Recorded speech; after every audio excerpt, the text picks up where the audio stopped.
ઔદ્યોગિક નગરી સુરતમાં કાયદો અને વ્યવસ્થાનું શાસન જાણે કે ધ્વસ્ત થઈ ગયું હોય તેમ ધોળા દિવસે સચિન વિસ્તારમાં એક યુવકની હત્યાનો બનાવ સામે આવ્યો હતો। આ ઘટનામાં માત્ર હત્યા જ નહીં પરંતુ ઘટના બાદ જે રીતે માનવતા મરી પરવારી તેનો વિડીયો જોઈને લોકોના હૃદય કંપાઈ ઉઠ્યા હતા। એક યુવક લોહીલુહાણ હાલતમાં જીવ બચાવવા માટે કરકતો હતો, પરંતુ આસપાસના લોકો વિડીયો શૂટ કરવામાં વ્યસ્ત હતા અને કોઈએ તેને હોસ્પિટલ પહોંચાડવાની પણ તસ્દી ન લીધી। આ હત્યા મોબાઈલ ચોરીની અદાવતમાં કરાઈ હતી। આ સમગ્ર મામલે સચિન પોલીસે જુવેનાઇલ સહિત 3 લોકોની ધરપકડ કરી છે।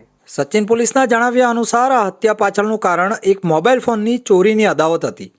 થોડા દિવસ અગાઉ ઇમરાન અને અયાનના મિત્ર એવા વિપિન ઉર્ફે કાળુ મદનસિંહનો મોબાઈલ ચોરાઈ ગયો હતો।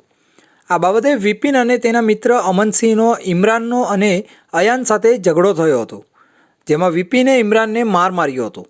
આ ઝઘડાની અદાવત રાખીને આરોપીઓએ વિપિનને મોતને ઘાટ ઉતારવાનું કાવતરું ઘડ્યું હતું।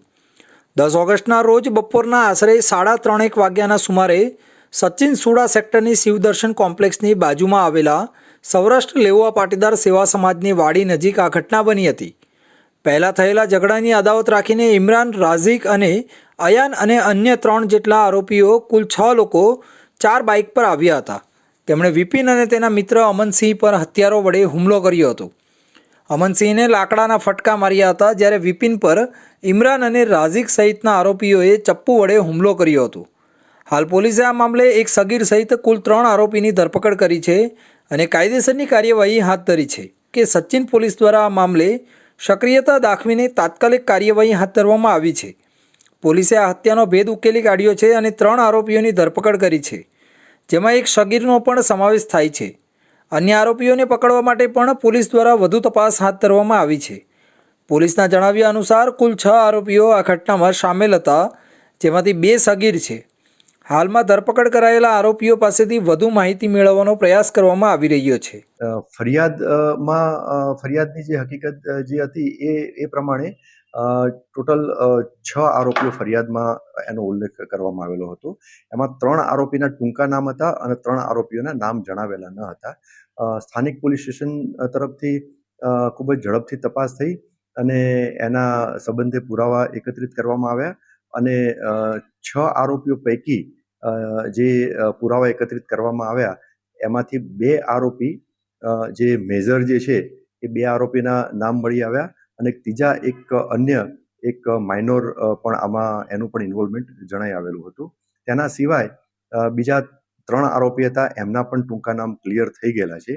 આ ટોટલ 6 જે ગુનામાં સંડોવાયેલ વ્યક્તિઓ હતા એમાંથી 2 મેજર આરોપીઓની ધરપકડ કરવામાં આવેલી છે।